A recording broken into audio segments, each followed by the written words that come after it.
Assalamualaikum warahmatullahi wabarakatuh. Bismillahirrahmanirrahim. Alhamdulillahirabbil alamin wa bihi nasta'in wa ala umurid dunya waddin wa ala alihi wa sahbihi ajmain. Yang saya hormati Bapak Muhammad Makmun selaku dosen mata kuliah Ilmu Hermeneutika dan juga teman-teman semuanya yang saya banggakan.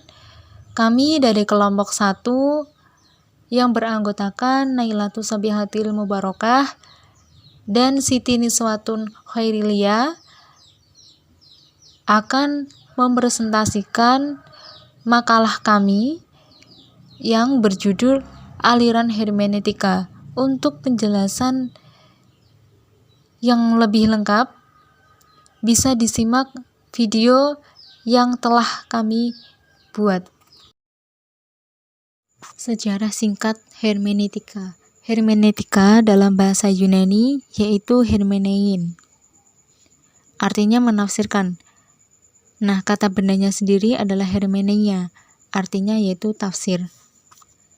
Secara istilah, hermeneutika adalah suatu ilmu yang menjelaskan mengenai pemahaman terhadap suatu teks atau tindakan-tindakan manusia. Jadi, hermeneutika sendiri itu berusaha mengungkapkan makna yang tersembunyi di dalam teks tersebut, baik itu berupa simbol atau tindakan manusia.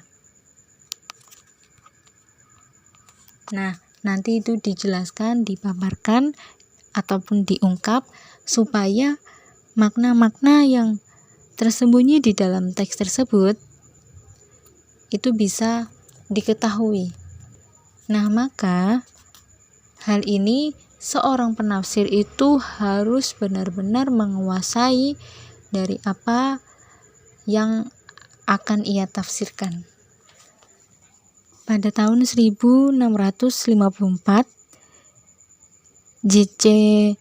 Denhauer beliau menulis buku tentang hermeneutika yang mana pada waktu itu hermeneutika disebut sebagai metode interpretasi. Namun kemudian pada abad ke-18 itu lahir yang namanya ilmu filologi klasik, sehingga memunculkan metode kritik historis dalam teologi. Oleh karena itu, ilmu hermeneutika pada waktu itu disebut sebagai ilmu filologi. Namun semuanya itu berubah pada abad 1819 yang mana tokoh Schleiermacher itu menemukan konsep baru tentang hermeneutika yang dulunya hermeneutika itu dikenal sebagai ilmu filologi berubah menjadi ilmu dan seni atau disebut dengan sejumlah kaidah dan seni yang mana itu menjadi lebih sistematis. Dalam tradisi Yunani kuno, makna hermeneutika itu terbagi menjadi 3 hal. Yang pertama adalah to say, artinya mengatakan. Yang kedua to explain, artinya menjelaskan. Dan yang ketiga adalah to translate atau menerjemahkan.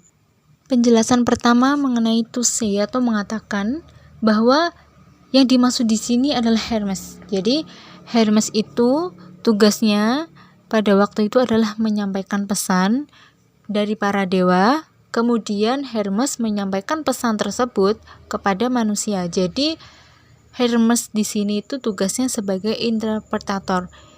Itu adalah konsep yang diyakini oleh tradisi Yunani kuno. Kemudian yang kedua yaitu dimensi to explain atau yang artinya menjelaskan. Dalam aspek kedua ini yang ditekankan adalah aspek pemahaman dari apa yang disampaikan oleh Hermes tadi. Bagaimana memahaminya dengan rasional dan dimengerti secara jelas. Adapun dimensi yang ketiga yaitu to explain atau menjelaskan. Nah, oleh karena itu singkatnya dari aspek-aspek yang dipahami oleh tradisi Yunani kuno itu kemudian disingkat menjadi 3. Yang pertama yaitu pengucapan lisan, yang kedua yang dimaksud di sini adalah Hermesnya tadi yang menyampaikan pesan dari para dewa untuk manusia. Dan yang kedua yaitu penjelasan yang masuk akal atau yang dimaksud dengan to explain. Dan yang ketiga yaitu terjemahan atau yang dimaksud dengan to translate atau menerjemahkan. Aliran yang pertama dalam hermeneutika yaitu aliran objektivis. Nah, singkatnya, aliran objektivis ini itu terfokus kepada teks. Beda lagi dengan aliran subjektivis. Kalau aliran subjektivis itu lebih fokusnya kepada penafsir. Penafsir yang menafsirkan teks dari seorang pengarang dari teks tersebut. Kalau aliran objektivis ini lebih kepada teks yang dibuat oleh pengarang. Jadi, secara istilah, aliran objektivis adalah aliran yang mengatakan bahwa makna ideal dalam teks itu ialah makna yang dimaksud oleh pengarang. Nah, bagaimana kita mengetahui teks yang dimaksud oleh pengarang pada waktu itu? Maka yang kita harus lakukan adalah mengenal dan mempelajari tersebut, bagaimana teks itu ditulis oleh pengarangnya, bagaimana kondisi pengarang pada waktu itu. Mungkin bisa dilihat dari kondisi sosialnya atau latar belakang yang mempengaruhi bagaimana seorang pengarang itu menulis teks tersebut. Contohnya, ketika kita ingin mengetahui asbabun nuzul dari surat Abasa di dalam Al-Quran, surat Abasa sendiri itu kan artinya bermuka masam. Nah, jika kita ingin mengetahui maksud dari teks tersebut, maka kita harus tahu mengapa ayat itu turun. Nah, ternyata ayat itu turun itu karena Allah menegur Nabi ketika ada seseorang tunanetra yang bertamu di rumah Nabi yang bernama Ibnu Ummi Maktum, yang mana ia menghadap Rasulullah untuk belajar agama.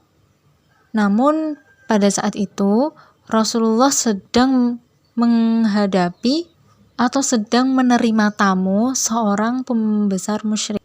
Namun yang dilakukan Rasulullah pada saat itu adalah tidak menghiraukan adanya tamu yang tunanetra tersebut.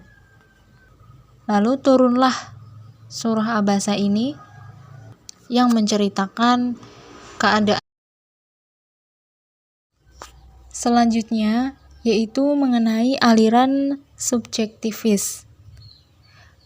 Pemahaman singkat mengenai aliran subjektivis ini dalam hermeneutika adalah suatu teks yang dikeluarkan oleh seorang pengarang, maka seorang penafsir itu memiliki hak untuk menafsiri teks yang dikeluarkan oleh pengarang tersebut. Jadi fokus yang ada di aliran subjektivis ini adalah seorang penafsir.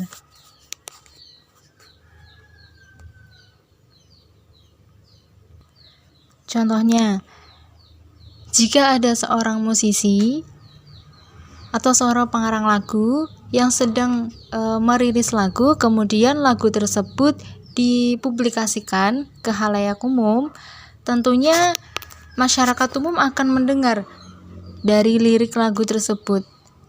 Nah, misalkan lagu tersebut menceritakan situasi yang sedih, kemudian para pendengar lagu tersebut akan menafsirkan hal atau rasa sedih itu sesuai dengan keadaan mereka masing-masing. Mungkin bisa sedih yang karena suatu kegagalan atau sedih karena yang lainnya. Nah, jadi aliran subjektivis itu maknanya seperti itu. Adapun contoh lain dari aliran subjektivis ini jika dikaitkan dengan Quran tafsir, bisa diambil contoh dari tafsirnya Quraisy Shihab, yaitu tafsir Al-Misbah. Beliau adalah pengarang dari tafsir tersebut. Nah, ketika tafsir tersebut sudah dipublikasikan dan dibaca oleh halayak ramai, nah mereka itu jika ingin menafsirkan tafsir tersebut, maka mereka memiliki hak untuk menafsirkan tafsir Al-Misbah tersebut. Namun dalam hal ini ketika menafsirkan tersebut atau tafsir Al-Misbah juga tidak boleh sembarangan, harus sesuai dengan makna yang ditujukan. Baik, saya akan melanjutkan pembahasan mengenai aliran-aliran hermeneutik. Yang ketiga ini ada aliran objektivis cum subjektivis. Aliran ini berada di tengah-tengah antara aliran objektivis dan subjektivis. Aliran ini tujuannya untuk mengulang kembali makna orisinal atau historis di suatu sisi dan mengembangkan makna teks di mana teks itu ditafsirkan. Singkatnya, aliran ini tuh memberikan keseimbangan antara pencarian makna asal teks dan peran pembaca dalam penafsiran. Dan tokoh yang berperan dalam aliran objektivis cum subjektivis ini adalah J.E. Gracia dan H.G. Gadamer. Sekian dari kelompok kami, kurang lebihnya mohon maaf. Wassalamualaikum warahmatullahi wabarakatuh.